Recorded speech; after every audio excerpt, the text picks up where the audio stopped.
Welcome to Blue Collar Reviews. My name is Eldon and this is the review of the second gen Toyota Prius. But not just any Prius, this one's ours. I wanted to take a few minutes and go over some of the features and the options that were available on this car when it first came out.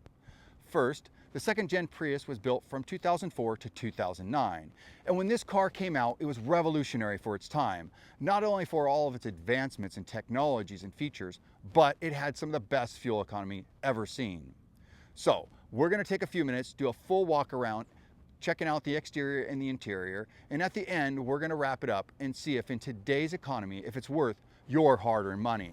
Let's get started.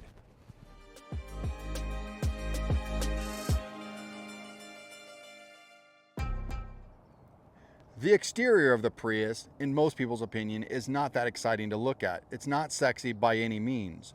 But with a few modifications like we did on ours, I believe the car is actually pretty good looking.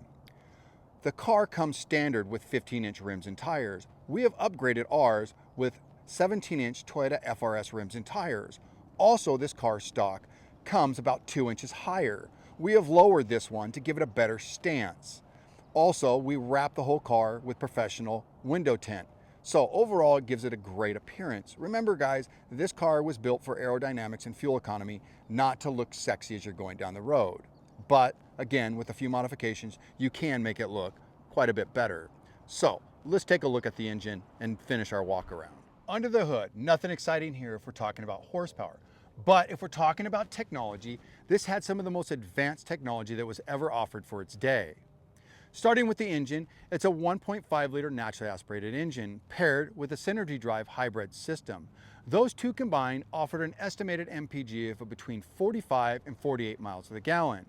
Now, in real-world driving, we averaged anywhere from between 38 and 44 miles per gallon. Now, keep in mind, we did add 17-inch rims and tires, so that did take a hit on fuel economy.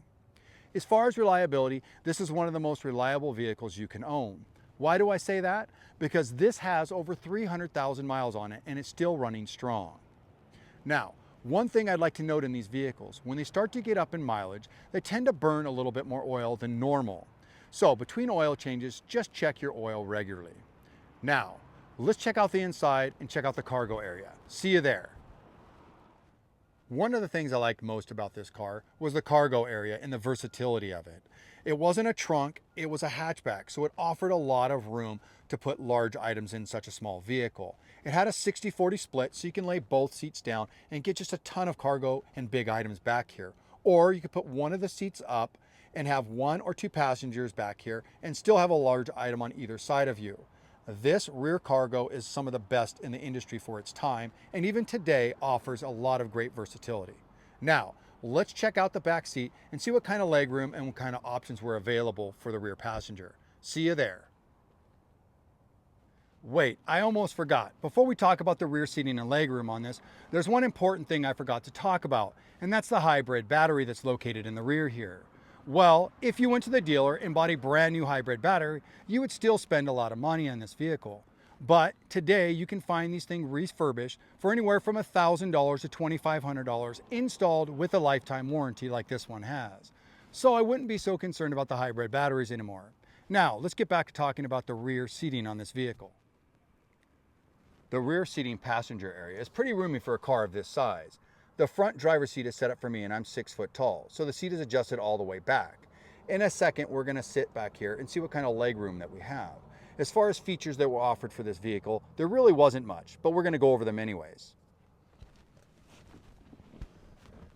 Having a seat back here, you can tell I have between 1 and 2 inches of leg room between me and the front seat. Now, obviously that's gonna depend on how the driver has this seat configured. Back in the day, we used to have paper maps, and they used to go back here behind the seat.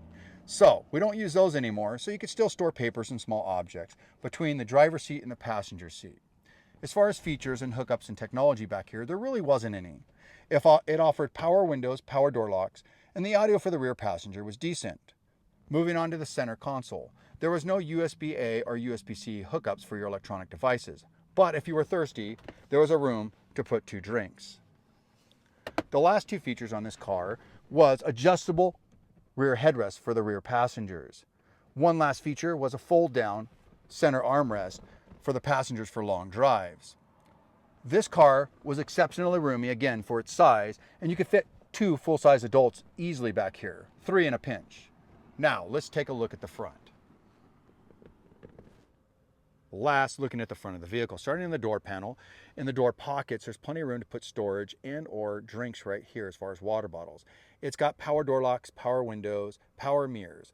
This one also comes with keyless entry, so you don't need to have your key in your hand or your key fob in your hand to get in and out of the car. Pretty cool. Also, you can keep your key, and this one had the feature of having the key in your pocket to start the car. You just push that button there, which wasn't very common back then to have the push button start. Really cool. Let's have a seat and check out the features in this vehicle. From the driver's seat and from the steering wheel, I had lots of features and controls from the steering wheel. First, the radio had the volume and modes for CD and AM/FM radio from right here, as well as your auto AC and your temperature control.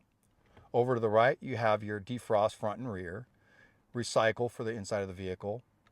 Also, this thing had Bluetooth connectivity for your cell phone, so you can answer and end calls right here. Information for your center console is right here. You can switch back and forth to the different modes for energy consumption and energy monitoring, as well as this one was equipped with navigation and maps. Very dated for its time, and it didn't even work that well back then, but it was a feature that was an option in this vehicle, and this one has it. I would just use your cell phone maps. It's a lot better. Looking straight ahead, in front of you for the driver, you got your miles per hour and your fuel and your trip and where you are as far as your drive mode. Very decent and very easy to see from the driver's standpoint. Moving to the center console, you switch between your different modes for your radio to be able to set your stations and audio and volumes. Climate control for your AC and your heater works decently. Information for trip and maintenance and telephone and stuff like that is built in here as well. This car really had a neat thing back in the day, and it still doesn't look too bad even today for your monitoring of your hybrid system. You can control from right here. Moving down, it has a clock that's built in right here. Down below, this one came up with the upgraded audio JBL 6-disc front load CD changer. Not too many people use it today, but it's still there and it is a feature. Moving down below, there's a little compartment here for storing small items, which is really neat. Moving on, one of the weird features of this vehicle is the little shifter thing for reverse, neutral, and drive. On here, it's kind of a little weird, but it works. One thing here, it's got a B on here, and most people don't even know what that is. What that feature is for like regenerative braking. So if you're going downhill, instead of using a lot of your brakes, you can put this in B mode, and as you're going downhill, it would do regenerative braking and slow the car down without using the brakes, and it'll charge your battery. Pretty cool feature. Moving down to the center console, we have dual cup holders that you can close and open. And there's a little hidden feature down below, which is a hidden little storage compartment. Not so secret or hidden anymore now that I showed you, right? In the center, it's got a place for your arms to rest. Underneath is a lot of storage, big storage compartment down here. Also offers the audio, an auxiliary audio port right down here, and a 12-volt connectivity right down here as well. Moving on to the top, this one does not have an option, but it did come, some of them, with sunroofs. This one doesn't have it, however. A place to put your sunglasses or whatever kind of glasses you want to put here. Moving on, it does have driver and passenger vanity mirrors with lights on both sides, front and passenger. This one, we did add a front HD camera for the front and rear of this vehicle. That was an aftermarket thing that we added. Moving to the rear view mirror, this one was equipped to have remotes for your garage door openers, up to 3 of them just programmed for this rear view mirror. Also auto dimming for lights for right here to make it to where you don't get blinded by people from the rear. This car offered a lot of features, very ahead of its time for everything that it offers. Again, we're going to do a final wrap up. We'll see you in a minute. Take care. Wrapping up the review on the 2nd gen Toyota Prius. Question is it worth considering purchasing in today's economy? And the short answer is yes, and here's why. For the technology and the advanced features that were available when this thing first released, things like backup camera, keyless entry, push button start, navigation, Bluetooth connectivity, front and side curtain airbags, amazing MPG and reliability. It's unmatched and still hard to find today. So if you can find one of these things used and in great shape like this one, I would say definitely it's worth your hard-earned money. Thanks for watching, like and subscribe, and we'll see you on the next Blue Collar Review. God bless.